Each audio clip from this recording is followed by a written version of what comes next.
Tara magluto tayo ng chana or dal. Actually, ito ay isa sa mga favorite ng aking Indian husband. Pero sad to say, wala siya ngayon kasi may work siya, nasa malayo siya. Ito nga pala ay nag-init na ako ng mantika dito sa pan. Actually, this is mustard oil. And then after yan, kapag mainit na, i-add na natin tong cumin seeds for like 10 seconds lang para hindi siya masunog, no? Tapos, i-add na natin tong piyaj.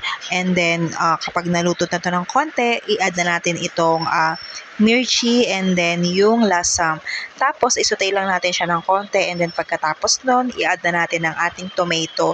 Doon nga pala sa tomato, naglagay ako ng konting salt para maluto siya ng bongga kasi ang kinukuha nating texture dito sa sabji ay medyo durog yung gulay kasi nga kakainin nila to sa roti. So, mas maganda talaga kapag nadurog na durog. Ito nga pala ay napakadali lang lutuin. No? Kung hindi kayo marunong magluto, ito siguro kapag sinundan nyo to, matututo kayo. Tapos, ayan, after nga pala niyan, kapag naluto na yung sabzi, nag-add na ako ng turmeric powder, coriander powder, at saka nung garam masala powder. Tapos, ayan, ihalo-halo lang natin siya.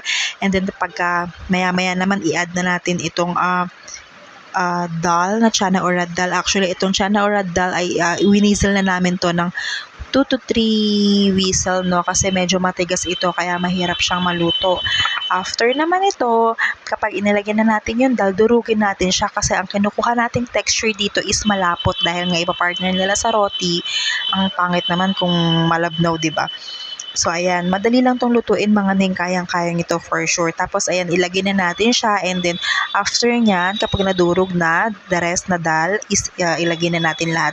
Tapos, pakuluin lang natin siya ng mga 10 minutes. Pero habang pinapakulo natin siya, halu-haluin nyo lang din kasi baka masunog yung ilalim niya. So, ayan, yung apoy nga pala dito is medium-high lang naman. Tapos yung iba dito nag-add ng ghee. Masarap kasi pag may ghee. Actually ako pag nagluluto ako ng dal, sobrang simple lang talaga. Ayan lang talaga yung inilalagay ko kahit hindi naman ako yung kakain. Kasi nga iniiwasan ko kumain ng dinner. So sila lang naman ang kakain ito. Tapos ayan mga neng, nakikita nyo medyo malapot yung ating dal, no, kasi dinurog natin siya. Ayan, ihalo na natin yung ibang dal. Tapos papakuluan lang natin siya. And then ayun na, pwede nyo nang kainin. Thank you for watching. Bye!